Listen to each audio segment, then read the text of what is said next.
Watanzania mambo vipi? Nyani la Green Army hapa. Zimesalia siku chache mno kuelekea Samia Day.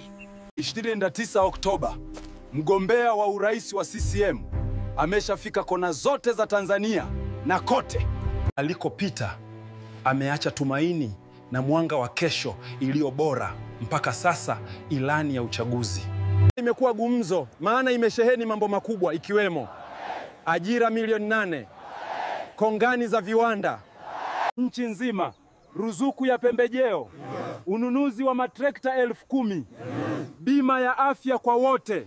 Mengi, lengo ni kuhakikisha uchumi unastawi.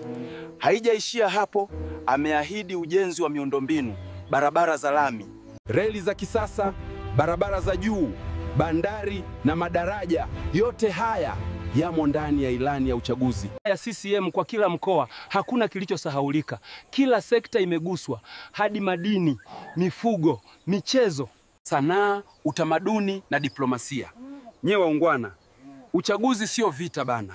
Ni tendo la kidemokrasia, mchakato wa katiba mpya, umeme vitongojini na maji ya uhakika mijini na vijijini na mengine. Twendeni kwa wingi tukamrundikia makura mengi Mama Samia.